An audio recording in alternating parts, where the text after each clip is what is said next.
class, I wanted to make another example video of a typical problem involving finding the zeros of a polynomial, and it has a real-life application in this case of a certain polynomial.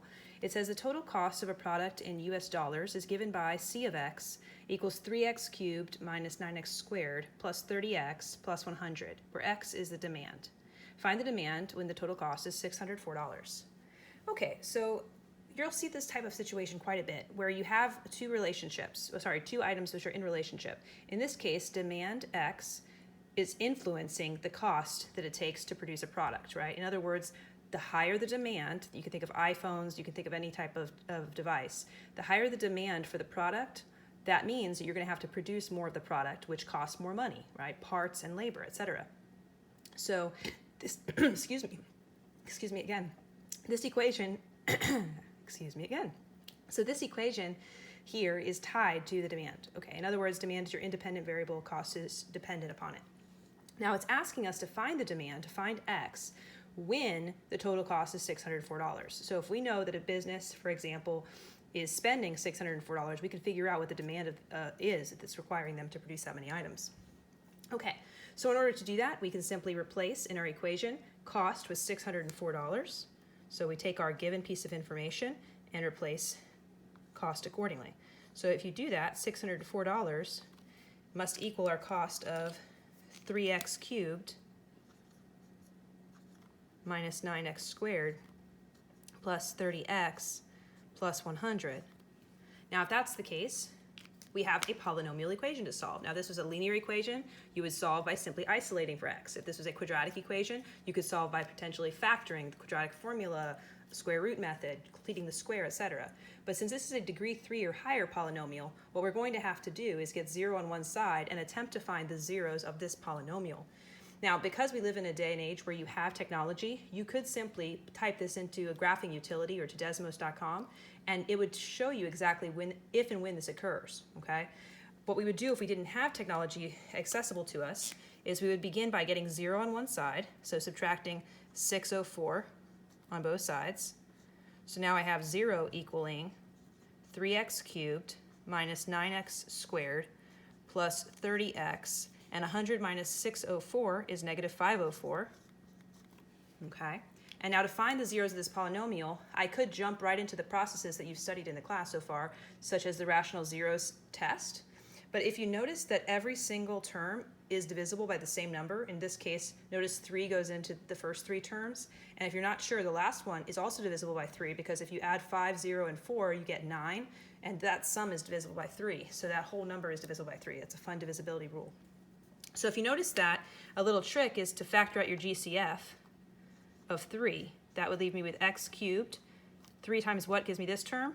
Well, negative 3x squared. 3 times what gives me this term? Well, positive 10x. 3 times what gives me this term? Well, you could probably do it in your head or use a calculator. You'll get negative 168 eventually. So that makes it a little bit easier because we have something called the zero product rule, which says if you have a product, something times something, so 3 times this polynomial equals 0, the only way that could happen is if one of the factors is 0. Can 3 ever equal 0? No. So the only way this is true is if this is 0. So we can now focus on this polynomial. We could call it, for example, p of x. And we want to know, when does p of x equal 0? That's really the answer, right? Because if we could find out which x value is going to be 0 here, give us a 0 here, then that means the whole thing goes to 0, which solves the problem here. Okay, so how do we do that? Well, this is where we could use that rational zeros theorem, which says take all of the factors of your constant divided by all of the factors of your leading coefficient, which in this case is a 1, right? So let's see what happens in this case. If you start taking all of those factors, those are called your p's over q's, right? That's what I'm doing here. You would have the factors of 168 are plus or minus 1 and plus or minus 168. I like to put them in order. Plus or minus 2. 2 goes into 168 84 times. So feel free to use a calculator if you need to. Does 3 go into 168? Well, that rule, again, helps you here. 1 plus 6 is 7, and 7 plus 8 is 15, which is divisible by 3. So yes, 3 goes into 168. How many times? Feel free to use your calculator or do some mental math. I got 56. How about 4? Does 4 go into 168? Looks kind of like it, right? 4 goes into there pretty easily. As what number? How about 42? How about our next option? Does 5 go in? Well, it doesn't end in 0 or 5, so that's a no. But 6 works. Take a look at what happens if you divide 168 by 6. What do you get? You get 28, that's right. And I might be running out of space here because I used a big marker here. But the next one I would do is plus or minus 7. And 7 goes in how many times? If you said 24, you would correct. I'm running out of space here. 8 ends up working. 8 times what is 168? If you said 21, you'd be correct.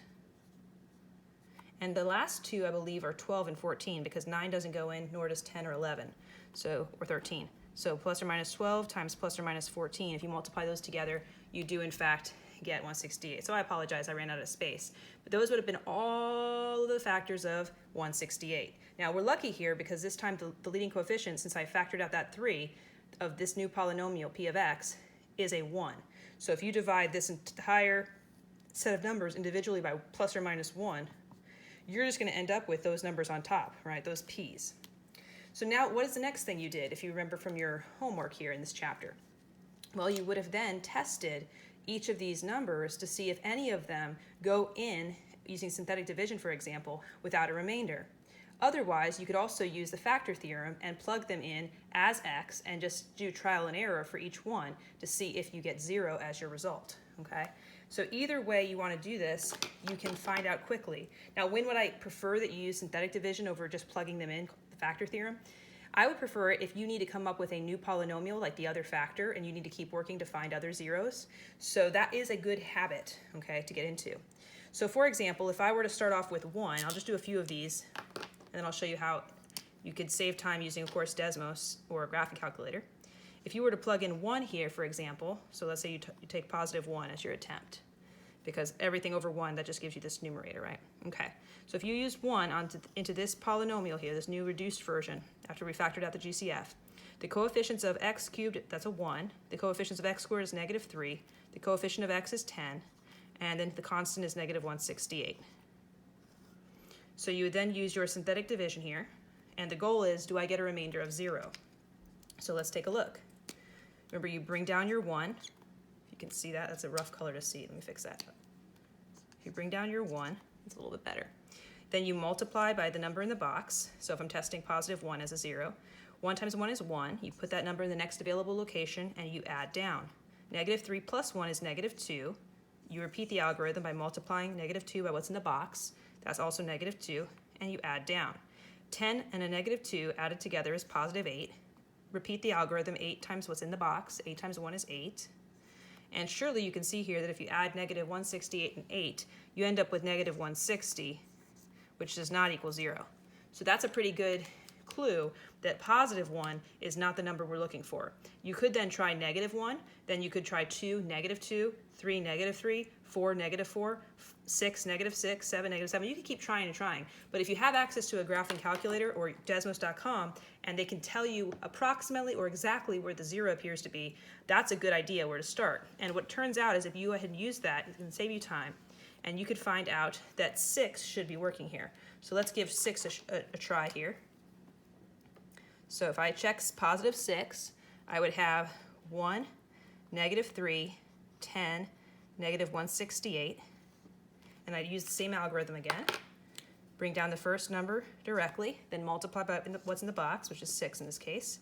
Add down, negative 3 plus 6 is positive 3. Multiply, you'll get positive 18. Add down, you'll get 28. And if you multiply 28 times 6, what do you get? That's right, 168. And it's positive. And notice here, if you add a negative and a positive 168, you get 0. So that is, in fact, the 0 we were looking for. Now, could there have been more than one 0 that worked? Potentially, right? Because this is a degree 3 polynomial, you could have a situation where you have up to how many x-intercepts, right? Up to 3 x-intercepts, potentially. So there could be other ones. They just said to find the demand when the total cost is 604. So if you look at the graph of Desmos, you're going to see what actually happens in this graph is it only crosses one time. So this is a one-time specific answer. Okay, but sometimes you'll have application problems where there's multiple answers for that problem. So you could keep searching, and what you would find is every other one of these will in fact fail. Okay, so you can definitely go through that searching process. Another way of checking, right, is P of 6 really equal to 0?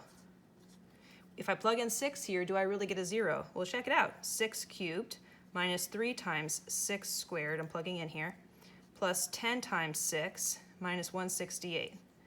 And you could do the math here and see if it actually works. Here you get, what, 216 minus 3 copies of 36. So 3 times 36, I believe that's 108, so minus 108.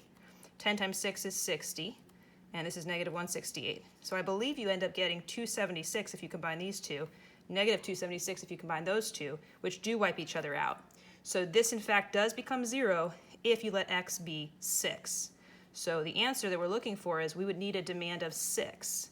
So demand is 6 items. Okay, that is the final answer that we're after here. So when the demand is 6 items, the company should be expecting to spend $604 to produce and sell those items. Okay, so I hope this was a helpful example of how you can be given a word problem, analyze what pieces you have, figure out what you need to solve for, and then use the most appropriate tool in your toolbox to attack the problem correctly. If you have any questions, please don't hesitate to reach out to me. Otherwise, happy practicing, because math is not a spectator sport. I'll see you next time.